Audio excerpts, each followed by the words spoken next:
Bonjour, mesdames et messieurs, ici Michel Beausoleil. Bienvenue à l'émission Revenir de loin, une entrevue de 30 minutes avec des gens qui ont réussi à franchir des épreuves qui semblaient insurmontables lorsque ça arrive. Et nous avons le plaisir d'avoir aujourd'hui l'artiste peintre de Cap-Santé, Catherine Blackburn. Bonjour, Catherine. Bonjour. Comment allez-vous?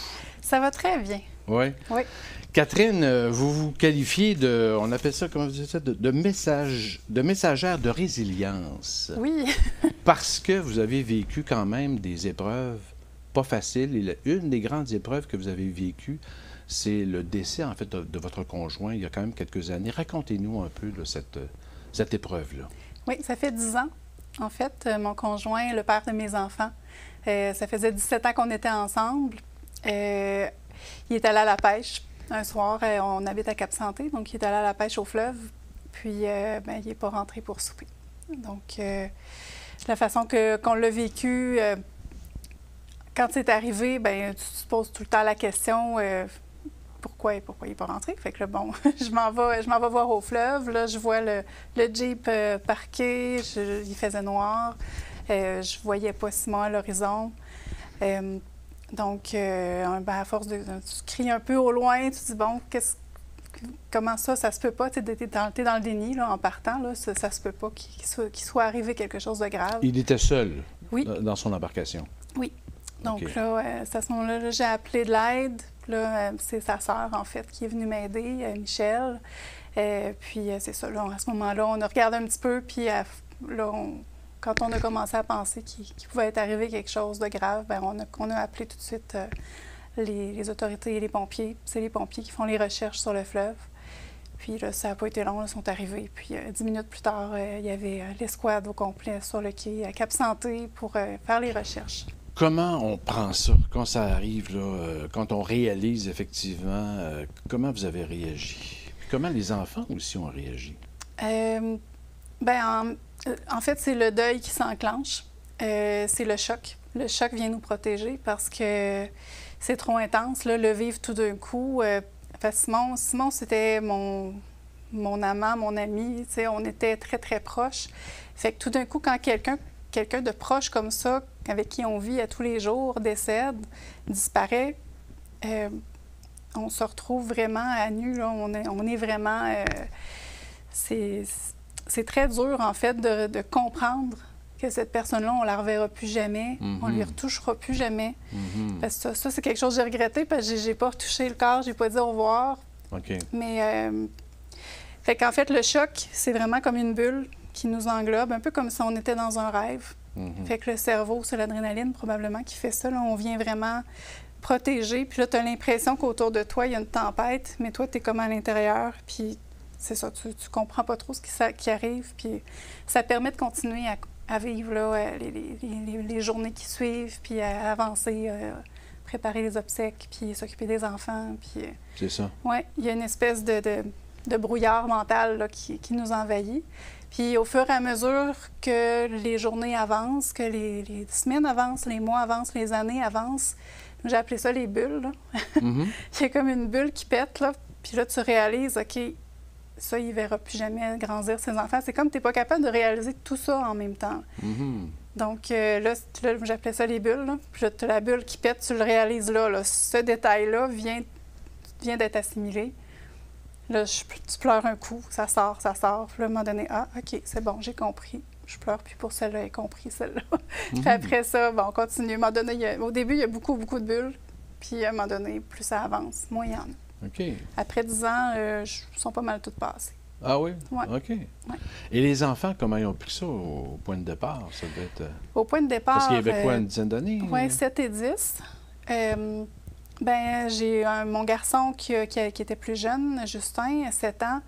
Il ne comprenait pas trop. C'est sûr que les enfants, le deuil, ça va un peu avec le développement cognitif. Là. Ils ne comprennent pas tout ce que ça englobe. Là. Ça va plus à l'âge adulte. Ils comprennent tranquillement.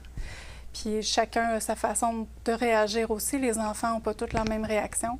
Puis moi, j'ai 2 enfants qui ont réagi complètement différemment. Donc, mon fils, lui, c'était vraiment de l'incompréhension totale. Il s'en voulait à lui-même de ne pas comprendre. Donc, ça a été des grosses réactions assez difficiles à vivre.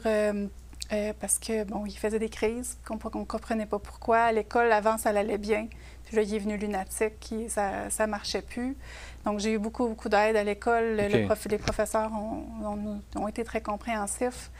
Puis aussi, Deuil Jeunesse, donc, qui est à Québec. Là. Il y en a un peu partout au Québec. Ouais. Là. Deuil Jeunesse, à un moment donné, je ne savais plus quoi faire avec Justin, fait que j'ai trouvé de l'aide. Puis, c'est des travailleurs sociaux qui sont spécialisés pour les enfants endeuillés. Puis, c'est ça, c'est vraiment un organisme qu'on peut... on donne le montant qu'on est capable de donner pour avoir l'aide. Puis, ils ont vraiment beaucoup aidé. Ils nous ont donné beaucoup de trucs. Beaucoup d'art-thérapie, ça. Moi, je suis artiste, hein, c'est ça, je l'ai utilisé beaucoup. Oui, c'est un mode d'expression, en fait. On fait sortir les émotions, les sentiments. Puis Justin, ça a bien fonctionné, oui, vraiment. Puis ça nous donnait des trucs à nous aussi, fait qu'on les faisait. Puis ma fille, elle, c'était l'opposé. Elle voyait Justin réagir, elle voulait pas m'en mettre plus sur les épaules. Elle avait juste 10 ans, mais elle comprenait tout ça. Puis elle, ça a été plus la perfection. Elle s'est consacrée à l'école une semaine après l'enterrement, je pense, même pas. Elle a voulu recommencer l'école très rapidement. Puis elle s'est comme... elle pétait des scores. C'était comme vraiment... Elle s'est concentrée vraiment sur les études, sur tout ce qu'elle pouvait contrôler. Puis aujourd'hui, elle a 20 ans. On est très proches. Puis elle m'en parle. Quand elle me parle de cette période-là, elle me dit, garde, elle dit, moi, je voulais être capable de contrôler ce que j'étais capable de contrôler. Ouais. Puis elle était dans son univers beaucoup. C'est une artiste aussi, ma fille. Okay. Donc, elle avait son univers aussi, son monde. Elle aimait beaucoup le cinéma. Donc là, c'est ça, elle s'est dirigée vers une carrière dans cet univers-là aussi. Ah, okay. Donc, et vous, est-ce que vous avez eu de l'aide personnellement? Oui, moi, beaucoup. La famille, ma belle famille. J'étais très proche de ma belle famille déjà. Donc là, on est devenu une famille reconstituée, mais un peu particulière. Donc, je pourrais... Puis mes parents aussi, ma famille... J'ai 2 sœurs qui ont été présentes aussi. Puis mes parents ont habité chez moi presque pendant 2 mois après le décès. Okay. Donc, ils sont venus vraiment me donner un gros coup de main. Ça a été la force du groupe. OK. Ouais. Est-ce que vous aviez la foi? Croyez-vous à quelque chose après la mort? Est-ce que ça fait partie de votre recherche ou de vos pensées? Oui, c'est certain. En fait, je suis catholique de naissance. Okay, j'ai grandi dans le catholicisme. Par contre, avec les années, on vient un peu plus athée, mais d'un autre côté, on a envie de croire en quelque chose qui s'occupe de nous, qui existe ailleurs. De bienveillant. De bienveillant, oui. Puis, je dirais que quand Simon est décédé, il a été enterré dans un cimetière, donc il y a eu des obsèques, il y a eu une messe pour lui. C'était son choix. On avait discuté avant, puis je savais que c'était ça qu'il souhaitait. OK. Puis en fait, quand j'y repense, le côté religieux, l'Église, j'y croyais. Je suis moins Église aujourd'hui, sauf qu'avec tout ce que j'ai vécu après, parce que j'ai vécu des choses un petit peu particulières, quand Simon est décédé, moi, ça passe par les rêves, en fait. Là, OK. Que j'ai beaucoup rêvé à lui. J'ai eu un message de lui dans mes rêves. Donc, j'essaie de croire qu'il y a quelque chose. Je crois qu'il y a quelque chose de l'autre côté, mais en même temps, je suis un peu scientifique de ce côté-là. J'aimerais ça avoir des preuves plus réalistes, mais je me fie un peu à ce que j'ai ressenti. J'ai ressenti aussi beaucoup sa présence. Ah. Souvent après, dans pleine nuit, là, je me réveillais puis j'avais l'impression qu'il était là, comme quand il dormait à côté de moi. Ah. Puis là, quand je me réveillais un peu plus, ça disparaissait. Fait que, je pense qu'il y a quelque chose, mais quand on va partir, on va le savoir. Oui, bien, c'est ça, effectivement. Parce que des fois, ça peut aider, justement, si on croit que la vie continue. Oui, ça fait du bien de savoir que peut-être qu'il y a quelque chose, oui. Et là, vous avez eu l'aide nécessaire, en fait, pour passer à travers ça, sauf que vous aviez aussi votre garçon, Justin, qui a eu une mauvaise nouvelle dès le bas âge. Racontez-nous un peu son état de santé ou l'épreuve qu'il fallait qu'il vive, que vous deviez vivre aussi. Oui, bien, en fait, après 2 ans, Simon est décédé en 2013. Puis en 2015, fin 2015, ça commençait vraiment à aller mieux. Donc, Justin allait mieux. Toute la vie reprenait son cours. Vraiment, là, on a eu une belle période. Puis, 2016, Justin est tombé gravement malade. Donc, Justin a eu la leucémie. Quel âge avait-il? Il avait 10 ans. Il allait avoir 10 ans. OK. Oui. Donc, oui. Fait que tout d'un coup, comme ça, il s'est mis à avoir mal aux mains. Puis, on s'en va à l'urgence. Les genoux aussi, ça se met à enfler. Diagnostic, leucémie lymphoblastique aiguë. Aigu. Aigu. Donc, oui. Qu'est-ce qu'on fait? C'est des traitements de chimio pendant 2 ans. Donc, Okay. tu as un mois intensif pour mettre en rémission. Puis après ça, c'est 2 ans assez intensifs pour guérir. Mais ça se guérit bien. Les pourcentages sont quand même très, très bons au début. Mais Justin, il y a eu des anomalies. Il y a eu des très gros problèmes après ça avec la chimio. Ça a été un parcours très, très difficile pour lui et pour nous. Ben oui, on imagine. Mais oui. Donc, en fait, c'est ça, quand il est tombé malade, j'avais déjà perdu son père. Donc, je voulais pas perdre mon fils. C'est sûr. Donc, aussitôt qu'on nous a dit, il y a des traitements, c'est efficace, OK, let's go, on y va. Fait que ça, Puis en même temps, j'avais déjà un lien très fort avec la sœur de Simon, mon conjoint qui est décédé, Michel, qui, elle, n'a pas pu avoir d'enfant.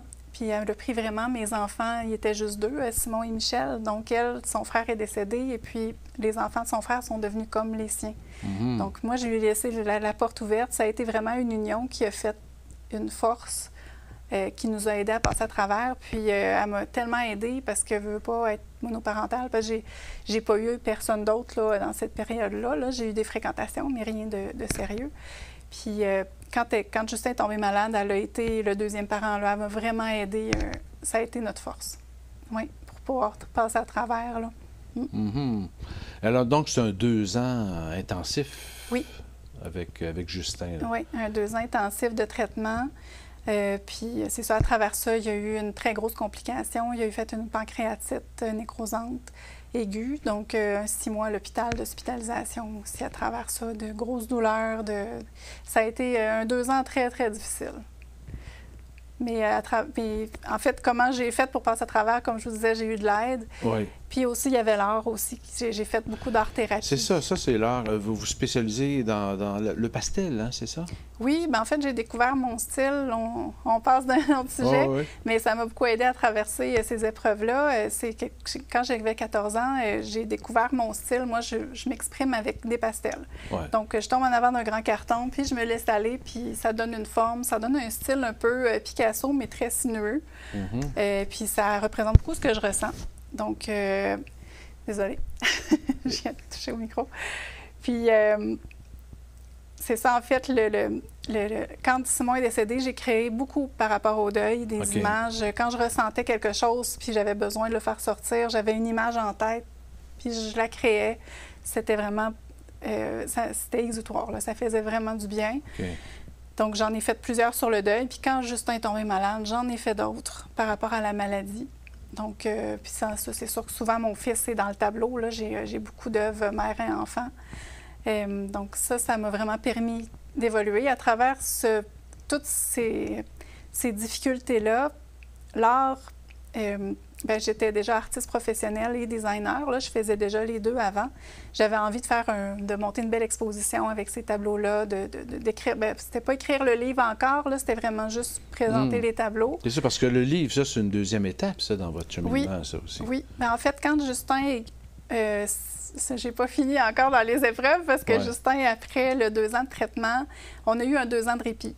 Donc, c'est là que j'ai rencontré quelqu'un. J'ai revécu à 2. Ça a été quand même une très belle période. Et puis, la COVID est arrivée. Et coup sur coup, on a eu plein d'épreuves. En fait, le conjoint que j'avais à l'époque, son ex s'est enlevé la vie. Après ça, mon fils est retombé malade. Donc, la leucémie est revenue. Et puis, une rechute. Puis, ma mère aussi est tombée malade. Bref, beaucoup de choses en même temps. Et la COVID. Donc, l'isolement de la COVID, on est tombé à 6 à la maison. Puis, en tout cas, bref, il y a eu beaucoup de choses en même temps. Donc, puis les traitements de Justin qui reprenaient. Donc là, on a repris les traitements. Une deuxième guerre, troisième guerre qui recommençait. Le premier traitement qui ne fonctionne pas. Ensuite de ça, deuxième option, Ouais, la deuxième option, c'était les Carticelles à Sainte-Justine. Ça n'a pas fonctionné non plus. Puis on s'est dirigé tranquillement vers la greffe de moelle osseuse en janvier 2021. Ah oui, OK. Puis avant ça, bien, en fait, j'ai mis un terme à ma relation aussi, là, mais en tout cas, à travers tout ça, ça a été une grosse année 2020. Oui, 2020 à travers la COVID, là, mais... Fait qu'il a réussi à avoir un donneur.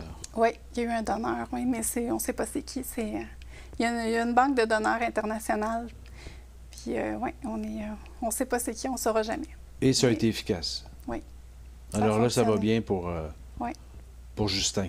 Oui, ça a fonctionné. Il est encore avec moi. C'est un adolescent exemplaire qui me tient tête. Non, il est merveilleux. Et à travers tout ça, justement, vous avez pris le temps, à chaque émotion ou sentiment fort que vous vivez, vous avez la pulsion de le dessiner, dessiner sur... alors, vous en avez fait combien de tableaux? Ou de... Une cinquantaine à peu près. Une cinquantaine? Oui. Au total? Environ, oui. Ça correspond en fait au deuil de Simon, votre ex, et aussi tout le cheminement de la maladie de votre fils. Oui, bien, en fait, il y a beaucoup sur le deuil, la maladie, puis aussi ma reconstruction, parce qu'à travers ça, il y a un peu les différentes étapes quand on se reconstruit. Donc, il y a autant le côté sentimental, donc j'ai eu plusieurs expériences, un peu le comment parcours aimer, intérieur. là, parce que quand on a aimé beaucoup, savoir aimer, c'est pas évident, là. Oui, parce que Simon, je me voyais toute ma vie avec lui, là. C'était quelqu'un avec qui ça marchait très bien. J'ai vécu l'amour. Donc, après ça, on la perd, mais elle est encore là. Elle est encore dans un nuage. Ouais. Donc, comment arriver à lui trouver une place à l'intérieur pour faire de la place à quelqu'un d'autre, puis aussi trouver quelqu'un qui est ouvert à cette idée-là, à comprendre cette relation-là qui ne s'est jamais vraiment terminée, puis rebâtir d'autres choses. Donc, oui, c'est quelque chose.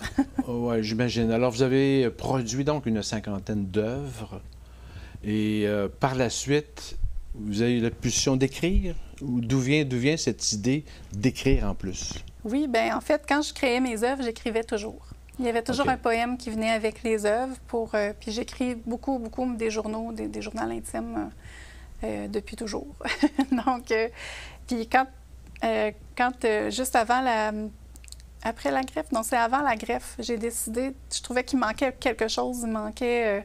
Le cœur de tout ça, il manquait vraiment toute l'histoire qui allait autour des œuvres. Donc, c'est là que j'ai décidé d'écrire l'histoire qui allait autour, qui accompagnait les œuvres. Qu'est-ce qui m'a inspiré les œuvres? Donc, c'est un livre très complet qui inclut l'histoire. J'ai ajouté des notions du deuil. J'ai, après ça, la première partie sur le deuil. Deuxième partie, maladie. J'ai des photos aussi, des photos de Justin à l'hôpital, des photos de Simon, des photos un peu de notre vie qui sont intéressantes. Ensuite de ça, j'ai la troisième partie sur la reconstruction. Donc, ça inclut les œuvres, des poèmes, l'histoire, des photos. C'est comme une œuvre très complète qui se veut très inspirante. Parce que je voulais pas, parce que ça peut être un sujet très, très lourd, mais c'est pas ça que je voulais faire. C'est vraiment mon parcours, puis je suis quelqu'un qui aime la vie. J'ai toujours aimé la vie malgré tout. Puis j'ai toujours couru un peu après le bonheur, dire, OK, qu'est-ce qu'on peut faire ici? Là, ça va pas, là, ici. Qu'est-ce qu'on peut faire pour s'ajouter un peu de lumière à notre journée? Qu'est-ce qu'on peut faire? C'est un peu ça, le livre que j'ai fait. Tu sais, oui, je racontais des choses qui sont difficiles, puis là, d'un coup, je disais, OK, mais ça a fait du bien.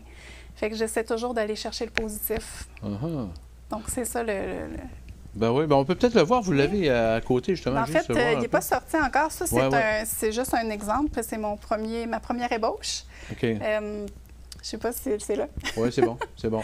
Oui, c'est ma première ébauche parce que le livre va sortir en octobre, le 17 octobre. Puis c'est ça, là, il part en impression demain. Donc, c'est vraiment un beau projet. Donc, ça, comme je vous montrais, il y a des tableaux, il y a un peu d'écriture, il y a l'histoire, il y a des beaux poèmes.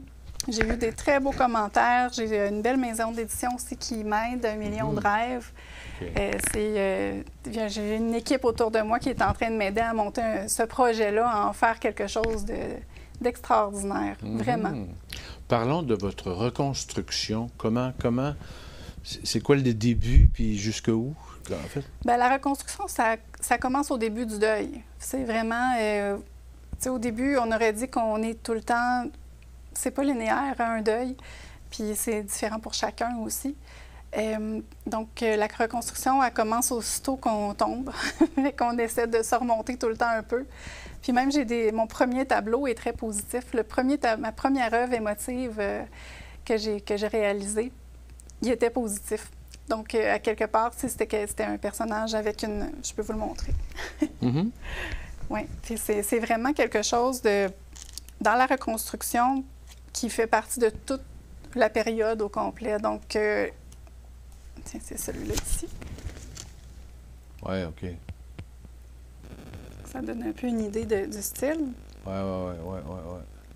Donc, oui. Donc, la reconstruction, c'est progressif, mais ça ressemble dans ma dernière partie, j'ai fait un peu la comparaison. Peut-être parce que je suis designer, là. J'ai fait la comparaison avec la reconstruction d'une maison. Fait que, mettons, on reçoit des bombes, ça détruit un peu notre maison intérieure. Bon, on y va, après ça, on reconstruit tranquillement. Il faut sortir de notre abri, premièrement, pour voir qu'est-ce qui s'est passé, qu'est-ce qui est détruit. Après ça, aller vraiment voir à l'intérieur de nous. OK, là, ça fait mal, ça. Quand je vais là, ça fait mal. Là. Qu'est-ce que je peux faire pour m'aider? Aller trouver les bons outils. Mm-hmm. Donc, soit avec de l'aide psychologique. Moi, ça a été beaucoup la lecture. J'ai aussi, c'est cette année, j'étais dans ce projet-là. Puis, en début d'année, j'étais complètement dans la poussière des travaux à l'intérieur de moi. J'ai trouvé ça très dur. Puis, j'ai trouvé, en fait, l'aide que je suis allée chercher, moi, c'est dans les cours en ligne.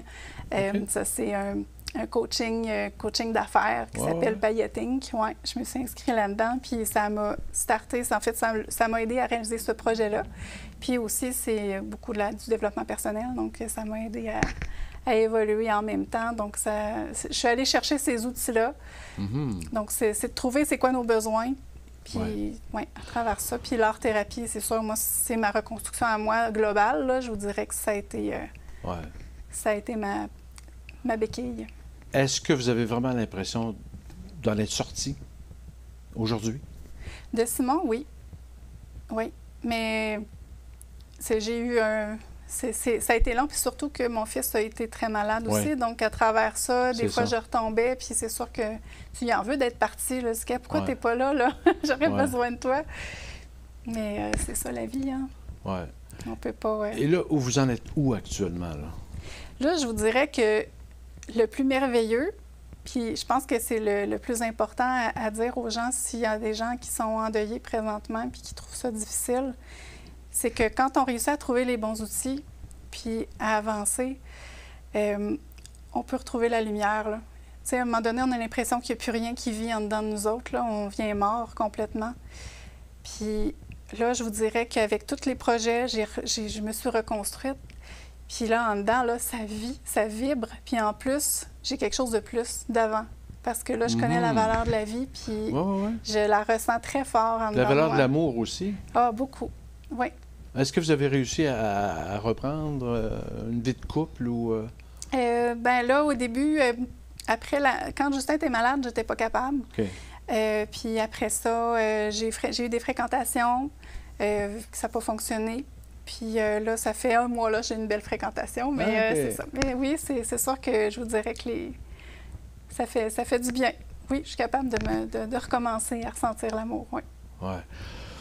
Comment on voit maintenant l'avenir?